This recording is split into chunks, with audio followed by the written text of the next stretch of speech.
Labą dieną.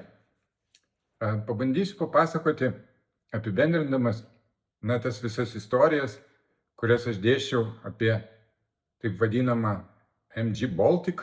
Taip pat papasakosiu naują istoriją, kuri įvyko šiomis dienomis ir kuri atveria korupcijos, neveiksnumo valstybės ir teisėtvarkos institucijose problemas. Atkreipiu dėmesį, kad tos istorijos, kurios išdėsčiau apie MG Baltic, tai iš esmės yra mano tyrimas apie korupciją. Nes ta MG Baltic istorija, tai jinai yra labai, tokia patogi, gera istorija, kaip pavyzdys, kuris, parodo, kad tai MG Baltic ir Mockui kažkodėl yra galima, leidžiama tai, kas yra draudžiama. Tai vyksta tokiam neįtikėtinam, stulbinančiam lygyje, kad tu tuo net negali patikėti, kad taip gali būti. Ir per ten, iš principo, tos problemos atskleidžiamos, tokiu pačiu akivaizdžiausiu būdu ir nereikia ten nei specialių žinių, nei kažkokių ypatingų kompetencijų ar profesionalumų, kad suvokti tai, nes peržengia sveiko proto ribas. Tai dabar, kasgi peržengia tas sveiko proto ribas? Aš atkreipiu dėmesį. Visų pirma, tai, kad Mockaus ir MG Baltic nusikalstama veikla tęsiasi 30 metų ir atsakomybės nebuvo. Iki Kurlianskienės Masiulienės bylos buvo padaryta daugybė ypatingai sunkių nusikaltimų ir atsakomybėn jie nebuvo patraukti. Dabar tas Kurlianskienės Masiulienės epizodas yra tiesiog to vadinamo aisbergo viršūnėlė. Ir kuri, vadinkim, kaip būtų parodė, kad nusikalstamai veiklai anksčiau ar vėliau ateina galas. Tai dabar apibendrindamas noriu priminti, kągi Mockus veikė 30 metų ir kodėlgi tai atrodo neįtikėtina. Tai primenu, Vilniaus viešbučio istorija, neįtikėtina istorija, iš kurios matosi, kad galima pavogti virš 10 milijonų, kaip atsitiko, kad buvo pavogta iš investicijos fondo akcininkų turtą perduoti Vilniaus brigadai. Ir galų gale prafinansuoti Žorą Dekanidzę ir Borisą Dekanidzę, vadinkim, jų gelbėjimesi nuo teisėtvarkos. Visą tai padarė Mockus, ir jokios atsakomybės tai neužtraukė. Tada pasakojau apie tai, kaip Mockus permetė arba, kaip čia galima pasakyti, paliko ant ledo savo krikštatėvį profesorių Glavecką su kompanija, tai būtent tuos, kurie įsteigė Lietuvos investiciją ir paskyrė jį Lietuvos investicijos prezidentu. Ta istorija ten yra apie tai, kad kaip Lietuvos investicija buvo transformuota į investicijos fondą, ir kaip investicijos fondo akcininkai, o ten visų pirma profesorius Glaveckas, liko be nieko. Mano istorija, kurią galima apibūdinti trumpai kaip reiderystės būdu iš manęs buvo pavogta 15 milijonų eurų. Tada ėjo Mitnijos Gurecko istorija, kuri buvo analogiška mano istorijai, ir kuri baigėsi Gurecko savižudybė. Tada eina visa eilė, dar istorijų, kurių galbūt nereikia ten minėti, nes jos, tiesiog kartojasi, ir aš paminėjau, vadinkim, garsiausias. Apibūdinant tą veiklos mastą, tai atkreipiu dėmesį, kad kiekvienas iš šių epizodų pakliūna į tų ypatingai sunkių nusikaltimų kategoriją, kurie užtraukia tas milžiniškas sankcijas, tačiau niekas atsakomybėn nebuvo patrauktas. Ir pirmą kartą atsakomybės klausimas buvo iškeltas Seime, kai Nacionalinio gynybos komiteto išvada pripažino tą MG Baltic struktūrą nusikalstamą. Tačiau atkreipiu dėmesį, kad iš to jokių pasekmių nebuvo, ir tuo pat maždaug metu pasirodė ta vadinama Masiulinė Kurlianskinė istorija, kuri tapo tą skandalingą bylą. Jinai įdomi per tą prizmę, kad akivaizdu, kad korupcinės istorijos yra palietusios pirmos instancijos teismą, nes tas išteisinimas, kuris buvo, tai viršyje bet kokias, vadinkim, to teisinio absurdo ribas, nes kaip visi suprantam, tomis aplinkybėmis, kuriomis buvo perduoti tie pinigai, paaiškinti teismui, kad čia buvo paskola, tai yra absoliutus pasityčiojimas, vadinkim. Ir kai teismas pripažįsta tai kaip objektyvią tiesą, tai jau yra akivaizdus, mano supratimu, korupcijos pavyzdys. Tai kaip bebūtų, reikia pasidžiaugti, kad ta istorija baigėsi, vadinkim, tuo, kad aukščiausiasis teismas patvirtino antros instancijos teismo sprendimą, kuriuo šita grupė buvo nuteista.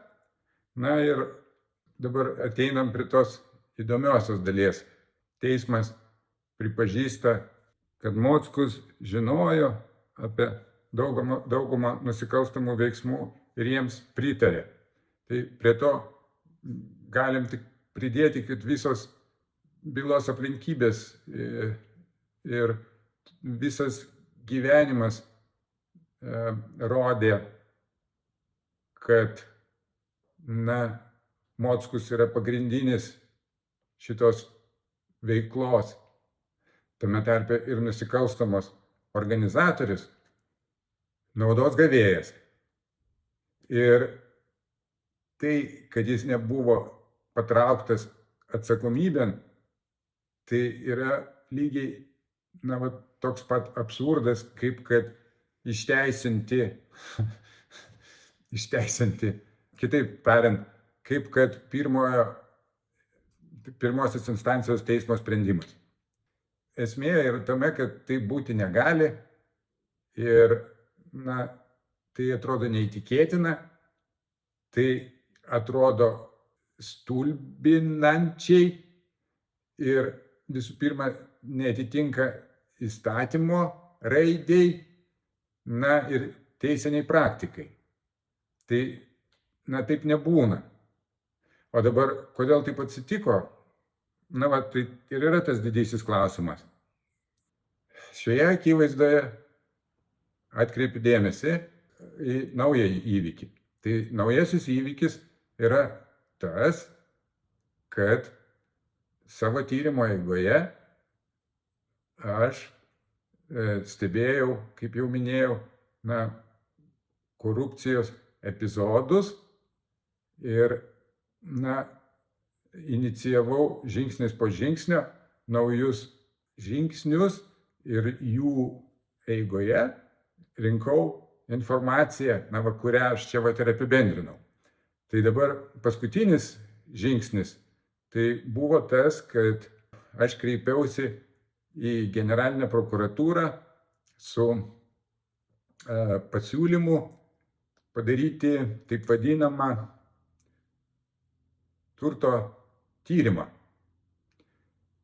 Tas turto tyrimas, kas nežino, tai civilinio turto konfiskacijos įstatymų nustatytas būdas, na, būtent va, tokio pobūdžio bylose, kaip yra ta Kurlianskienė Masiulinė MG Baltic byla. Jis pilnai, na, tinka, tas turto tyrimas, na ir jisai turėjo būti pritaikytas. Dabar, kodėl jis nebuvo pritaikytas? Tai klausimas. Įdomiausia dalis, na vėlgi, įdomiausia dalis šiuo atveju, tai yra ta, kad gavau paaiškinimą iš generalinės prokuratūros, kad turto tyrimo nepradės. Tai dabar atsakyme buvo nurodyta nenumatyta trečių asmenų subjektiškumo, kas paprasta žmonių kalba reiškia, kad aš nesu subjektas, kuris galėtų, na, inicijuoti. Tai atkreipiu dėmesį, kad tai yra iš principo naujas teisinis absurdas, nes tai galima prilyginti paprastai situacijai, kur žmogus, kuris mato, kaip vykdomas nusikaltimas, kreipiasi į teisėtvarką, o teisėtvarka jam atsako, tu negali kreiptis į mus, nes tu nesi subjektas. Tai kas reiškia, tu nesi nukentėjęs arba įstatymų nenumatyta, kad tu gali kreiptis. Na tai vat, aš atkreipiu dėmesį, kad tai yra maždaug tokio lygmens, nes buvo mano klausimas iš principo, kodėl nebuvo pradėta tas tyrimas, turto tyrimas, ir iš kitos pusės buvo, na, pasiūlymas pradėti. Tai ten yra nustatyta, kad tą tyrimą inicijuoja prokuroras. Na tai į prokurorą aš ir kreipiausi, kad, na, pažvelkit, prokurorė. Akivaizdu, kad Mockus dalyvavo nusikalstamoje veikloje, kaip ir minėjau, kaip organizatorius ir naudos gavėjas. Akivaizdu, kad Mockus disponuoja milijardais, kurių kilmė yra abejotina. Akivaizdu, kad Mockus dalyvavo veiklose, kurias, na, vadinkim, įvardinau aš. Tai vat, būtent vat, tokiems atvejams ir yra būtent tas turto tyrimas. Ir jeigu tas turto tyrimas būtų atliktas, tai tada nekiltų, na, tų, nu, tokių keistų dviprasmiškų situacijų, kur nežinia, Kodėl? Kas? Na, kaip pavyzdys. Galgi būtų nustatyta to tyrimo eigoje, kad tas Mockaus turtas yra įgytas pagristai, teisėtai, teisingai. Na ir tada istorija kaip ir baigta. Na va, o dabar istorija tęsiasi. Ir tęsiasi būtent per tą prizmę, kad, na, pasikartosiu, bet tai svarbu. 30 metų nusikalstama veikla buvo daroma. Masiulinė, Kurlianskienė istorija, kur nusikaltimo vykdytojai sėdi, o nusikaltimo organizatorius laisvas. Na ir tada paskutinė istorija, kad turto tyrimo nereikia. Dabar atkreipiu dėmesį vėlgi žvelgdamas ne per Mockaus prizmę, o per teisėtvarkos prizmę. Tai šitą sprendimą, na, kad netirsime, nepradėsime tyrimo, priėmė organizuotų nusikaltimų ir korupcijos departamento vyriausiojo prokuroro pavaduotojas. Na, būtent prokurorams ir numatyta tą iniciatyvą pradėti tos tyrimus. Tai, na, galėjo būti, na, pavyzdžiui, iki šiol, jeigu kas nors būtų paklausę, o kodėl tas tyrimas nebuvo pradėtas, na tai nepradėjęs prokuroras, nežinau, ką atsakytų, bet jisai galėtų atsakyti, kad, na, gal dėl to, kad nematėme pagrindo, na, vadinkim, bet tik tai ne subjektiškumo. Na, o dabar, kad nematėme pagrindo, taigi vėlgi tas momentas gali būti ginčiamas, na ir pasikeitus aplinkybėms, kaip šiuo atveju atsitiko, kad Aukščiausiasis teismas pažymėjo, kad Mockus dalyvavo šitoje veikloje. Tai, na, to akivaizdoj, na, tas tyrimas ir gali būti pradėtas, nes pagrindinė juk prokuroro pareiga tai yra teisėtumo įgyvendinimas, teisingumo įgyvendinimas. Ar bet tokia situacija yra teisingumo įgyvendinimas? Ir tada eina klausimas, o ar jūs jaučiatės normaliai gyvendami aplinkoje, kur, na, prokuroras, kai jūs pranešate apie nusikaltimą, atsako, kad jūs nesate subjektas? Na, kodėl taip yra? Ir vėlgi, tada jeigu grįžtų, ateina prielaida, pagrįsta prielaida, kad korupcija. Dabar, ar aš noriu gyventi tokioje aplinkoje, kur korupcija kasdieną? Ir prokurorai nereaguoja. Ir tada pagrindinis klausimas. Jau dėsčiau, kad jeigu yra korupcija, tai yra vadinami stogai. Jau dėsčiau, kad žinoma, kas tie stogai.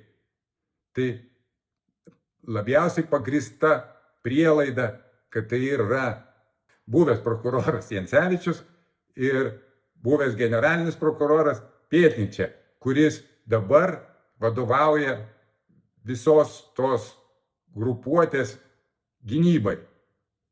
Aš esu tik paprastas žmogus, kuris turiu, na, vadinkim, informaciją ir ją dalinuosi.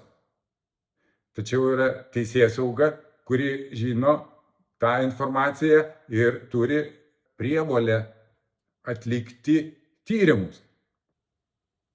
Kodėl jų nėra? Kodėl?